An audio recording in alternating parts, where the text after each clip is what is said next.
अच्छा, ये मैं समझना चाहता हूं कि पाकिस्तान की वायुसेना ने अपने जो F-16 लड़ाकू विमान है, ब्लॉक 52 के जो नए वाले लड़ाकू विमान या जो भी उनके पास अभी हैं, वो सब पसनी एयरबेस पर यानी ग्वादर में जाकर भेज दिए हैं। क्या ये ऑपरेशनल डिप्लॉयमेंट के रूप में आप इसे देखते हैं या आप इसको डर के रूप में देखते हैं कि वो नहीं चाहते कि हमारी मिसाइलों की जद में उनके F-16 हो? आप पाकिस्तान की ये ललकारे मोमीन जैसी एक्सरसाइज या ज़रबे हैदरी जैसी एक्सरसाइजेस को, बद्र फिजा, फिजाए बद्र, इन सब एक्सरसाइजेस को किस रूप में असेस करेंगे? देखो, जहाँ तक डिप्लॉयमेंट का है, इन F-16 को कहीं ले जाने का है, ये आपने जो 2-3 फैक्टर बोले सब सही है। मतलब डर है, पार्ट ऑफ ऑपरेशनल है। डर इस बात का है कि हम जरूर कुछ करेंगे, देयरफॉर कोई ऐसे बेस पे ना हो जो ज़्यादा उनका, अगर उनका रिस्पांस किसी लेवल को क्रॉस करता है हमारा भी दोबारा रिस्पांस हो सकता है, तो ये सारे एसेट्स टारगेट हो सकते हैं। सो देयरफॉर वो भी है। ये आप एक्सरसाइजेस कर रहे हैं to quickly come up to speed, कि अगर भारतीय वायुसेना को फेस करना पड़े तो वो किस तरह से करेंगे। उसकी एक तरह से प्रैक्टिस है, उनकी इंटीग्रेशन कर रहे हैं। तो ये सब दर्शाता है कि वो क्विकली ऑपरेशनलाइज कर रहे हैं अपने डिप्लॉयमेंट्स को, ताकि ये सिचुएशन को संभाल सकें।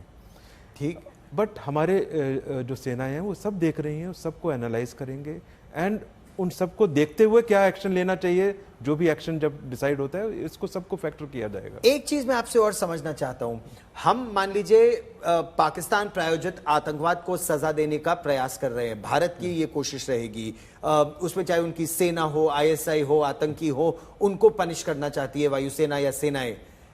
पीछे से बांग्लादेश अगर तंग करने की कोशिश करे भारत को, या फिर चीन की भूमिका को आप किस रूप में आंकेंगे? आपकी मिलिट्री वॉर गेमिंग में चीन की क्या भूमिका रहेगी? देखो, बांग्लादेश को तो आप फैक्टर करो ही ना, बिकॉज हमारी एजेंसीज, एस्टेब्लिशमेंट्स वो बहुत काबिल हैं इन चीज़ों को हैंडल करने के लिए। जहाँ तक चीन का सवाल है, मेरे ख्याल से मेरा असेसमेंट ये है कि चीन हार्ट ऑफ हार्ट जानता है कि पाकिस्तान ने क्या किया है, उनकी एजेंसीज कैसे इसके पीछे हैं, तो आउटवर्डली वो उनको सपोर्ट करेगा, बट इंटरनली उनको पता है कि ये क्या हुआ है एंड गलत है। तो किस लेवल तक वो सपोर्ट करेंगे उसकी एक लिमिट होगी। अगर वो ओवर्टली, अगर हमारा जो भी एक्शन होता है अगर वो थोड़ा और एस्केलेट होता है, मैं नहीं देखता कि कोई ऐसी सिचुएशन आ सकती है जहां चीन ओवर्टली पाकिस्तान फोर्सेस को सपोर्ट करेगा। हथियार लेकिन देता रहेगा, नीचे बैकग्राउंड में हथियार देगा, स्पेयर्स देगा, जो भी उनके ऑर्डर हैं या बियॉन्ड ऑर्डर्स उनको सपोर्ट करेगा।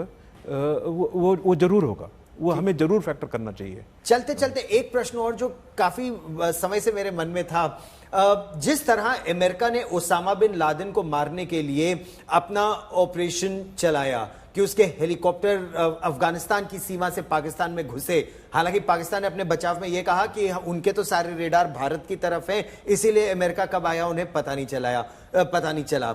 हम क्या हाफिज सईद को या मसूद अजहर को या दाऊद इब्राहिम को या कोई भी और टारगेट हो उसको न्यूट्रलाइज करने के लिए इस तरह से अपनी वायु शक्ति का इस्तेमाल कर सकते हैं, डीप इंसर्जन, सर्जिकल स्ट्राइक जैसे? देखो, अगर इस तरह के टारगेट आइडेंटिफाई होता है कि ऐसा टैकल करना चाहिए, मैं ये नहीं बोल रहा कि ये इंडीड केस है कि आइडेंटिफाई हो रहा है ऐसा कुछ है, बट अगर ये रिक्वायरमेंट है कि ऐसा मिशन करना है, आपका ये क्वेश्चन है कि क्या हम सक्षम हैं? हम बिल्कुल सक्षम हैं। ठीक, बिल्कुल सक्षम है। तो ऐसा कोई टारगेट होता है वो जहां मर्जी छुप जाए। अगर डिसाइड होता है कि ये टारगेट करना है तो वो छुप नहीं सकते। और जिस तरह से हमारी तैयारी है, आप पाकिस्तान की वायुसेना को क्या संदेश इस तरह से देंगे? वो उनको संदेश देने की जरूरत नहीं है, वो ऑलरेडी डरे हैं, वो तो डिप्लॉयड है, वो हमारा वेट कर रहे हैं। हम क्या करेंगे आप आने वाले समय ही बताएगा, वो किसी को पता नहीं होगा। जब वो मिशंस डिसाइड होते हैं आप देखेंगे वो कितने सक्सेसफुल होते हैं। ठीक, आप आज तक पर मेरे साथ जुड़े एयर चीफ मार्शल भदौरिया, बहुत बहुत धन्यवाद। तो पाकिस्तान वैसे ही डरा हुआ है, यह आकलन पूर्व वायुसेना अध्यक्ष एयर चीफ मार्शल भदौरिया का है। जिस तरह से पाकिस्तान ने अपना डिप्लॉयमेंट किया है, यह उसके डर को दिखाता है।